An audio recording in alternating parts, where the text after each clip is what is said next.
Today I was privileged to give a talk at the Christian Heritage Academy about the profound and fundamental relationship between Christianity and the Constitution and Declaration of Independence of the United States. And we stopped by here just to show a little support for the Second Amendment. Well, it's nice to meet you, I think man. that it's a key to our future. I'm a long-term fan, man. Well, thank you. You know, definitely one of the OGs of the Black conservative movement. I don't know if you call yourself a conservative or not, but well, I still call myself a small C conservative. I'm not sure I call everybody else who wears the label conservative, but I call myself that. But could you say again? I think we missed the first part where you said where you were here in Oklahoma. Oh, I'm here in Oklahoma to participate in something called the Repent With Us conference. Okay. And it's basically about repenting of the sin of abortion. My speech tomorrow will be about recognizing that in point of fact, Roe v. Wade included a sunset clause that specified the terms on which the decision would collapse. And those terms have been satisfied. Wow. Therefore, Roe has no authority anymore.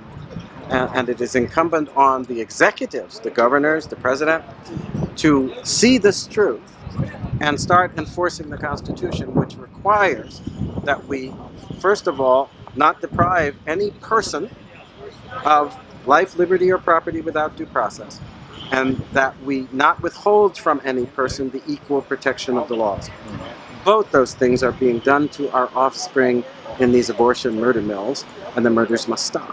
What do you think about these? What do you think the laws getting pushed across the country where they're effectively banning abortions across in these different Republican states? What do you think about that? Well, I think it's a sign that people understand that we've now reached a time where this is an imperative. It's something that has to be done. If we don't, they're extending it now. First, they extend the government's right to decide who to murder, right?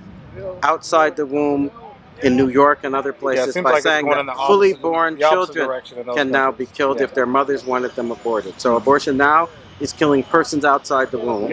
They're also pushing euthanasia. They're pushing assisted suicide and other things like this, all in contravention of the plain language of the Constitution and the plain requirements of the Declaration of Independence, that we respect life, which is an endowment of God, not human will. Human beings don't decide whether or not our lives should be respected because God decided it first.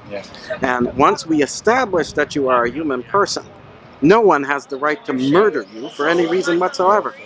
And the only reason they can is if by due process of law you are determined to have committed a capital crime.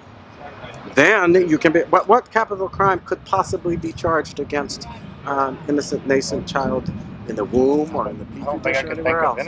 None. So abortion is simply murder. It contravenes the Constitution. It contravenes our laws against murder. And now that the Roe v. Wade confusion is cleared up by our science, there is no way that it can be justified to allow these murder mills to continue, and they need to be shut down forthwith. Thank you. I appreciate it, man. Thank you.